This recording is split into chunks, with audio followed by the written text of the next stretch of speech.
Namaskaram, Sadhguru.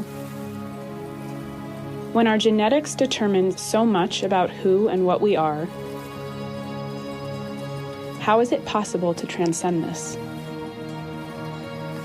Energy interventions can completely change the influence of genetic memory, evolutionary memory within us. It is these two dimensions of memory which restrict us and influence us in ways in which you cannot consciously figure. To become free from that or to disconnect from that is a very important aspect of yogic practice. People are misunderstanding this. The same word is used for two aspects. The word samskara means the genetic memory that is coming to us from previous generations. When, let us say, there is a prodigy who can sing from childhood, it is common for people to say, oh, it's his samskara that he is able to sing like this, that means it has come to him from elsewhere. At the same time, the rituals that are performed after one's death are also known as samskaras. Why this common word for both these two aspects, which seem to be different, but they're not actually different?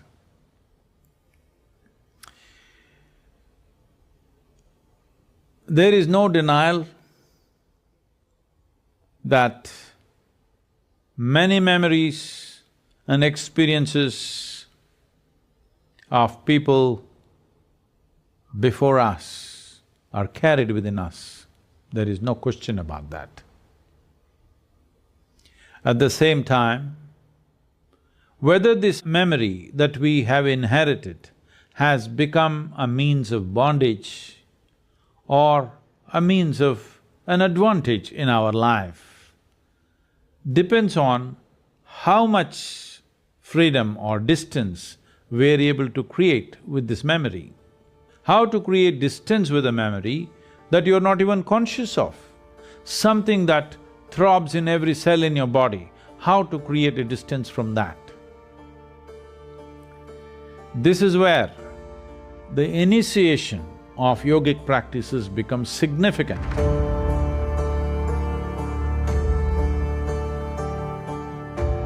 Because initiation is an energetic intervention where the genetic memory and you are separated in a certain way. Now, when people die, or even when they're not dead, we perform what is called a samskara.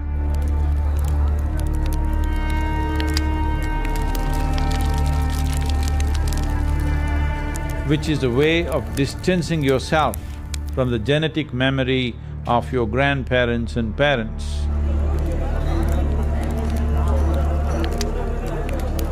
This is not just done for the generations that you have seen of your parents and grandparents.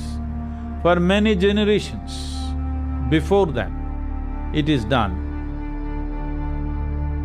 Generally up to 12 generations, some people do.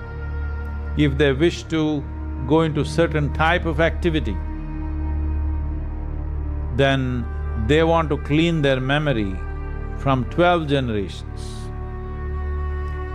If people are going into certain other type of activity, 7 generations they perform samskaras.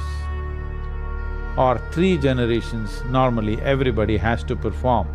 This is the tradition.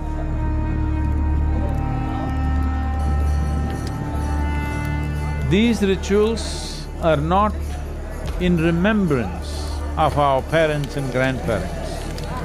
These rituals are an effort to distance ourselves from the genetic memory of our parentage because we want to be a fresh life. We don't want to be a repeat cycle of the past lives. We want to be a fresh life. We want to carve out our own destiny. We don't want to be a recycling of the past lives which have passed by. So in this effort, the samskaras are done, so the same terminology is used for genetic memory and the rituals which help you to distance yourself from genetic memory. I think the closest thing to this that has been uttered in this part of the world or in the Western world that people are aware of is, it seems Jesus said, leave the dead to the dead. Leaving the dead to the dead is not easy because the dead are living in you.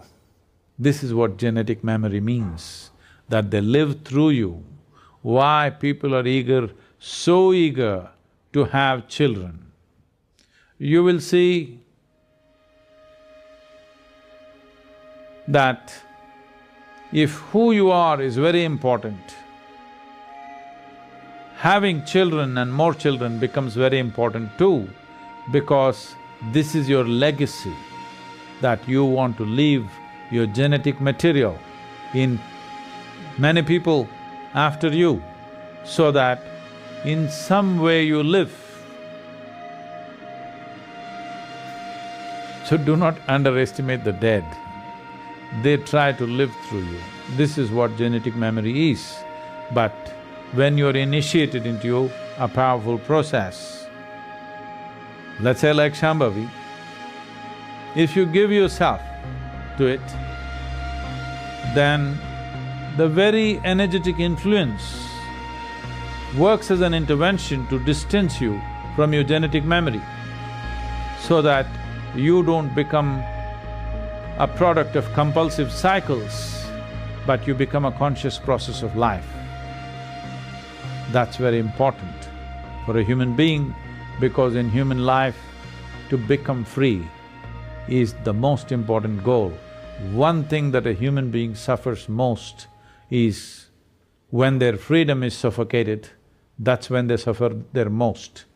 If they're denied many things in their life, comforts, whatever else life provides, you deny all of it, they will manage, they will endure, in fact they become stronger.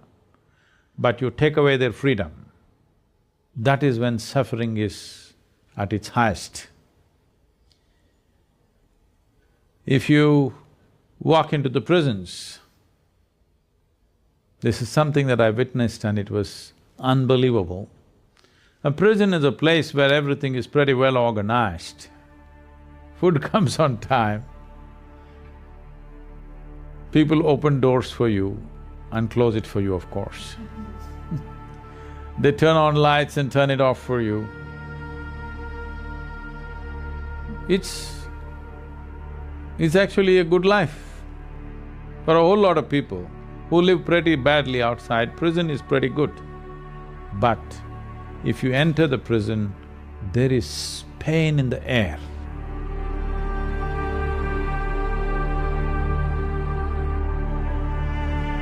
There is simply an inexplicable pain in the air. There is suffering everywhere. Because one thing has been taken away. Food has been given, clothing has been given, security has been given, but freedom has been taken away. That is the deepest suffering for a human being.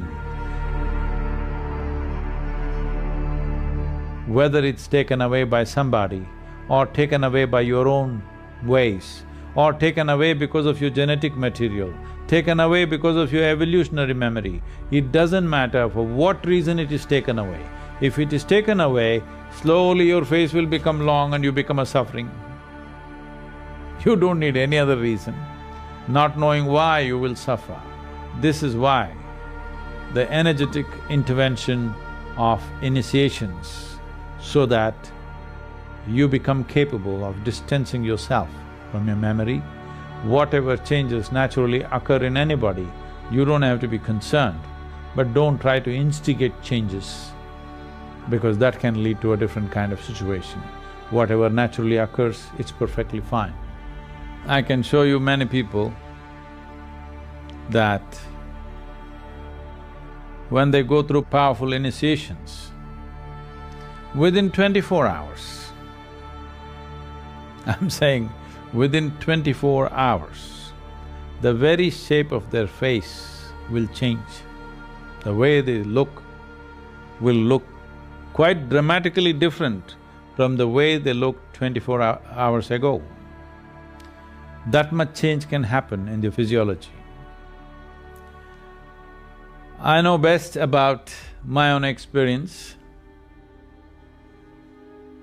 that when things happened to me nearly 35 years ago,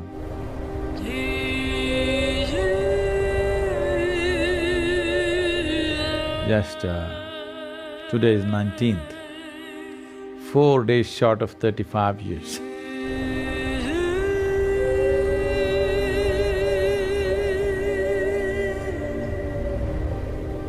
When things happened within me, everything about my body changed.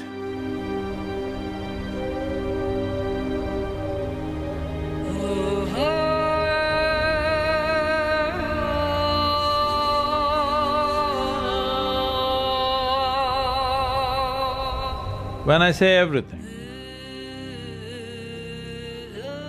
things that were distinctly noticeable for other people, one thing is my voice changed.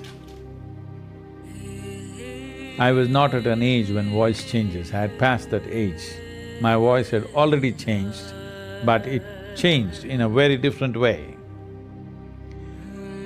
The shape of my eyes changed. My gait changed so dramatically that I was trying to get back into my old way of walking, but I couldn't, everything about me changed. In many ways, the shape of my body changed in subtle ways.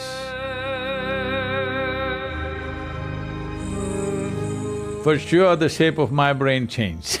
There's no question about that.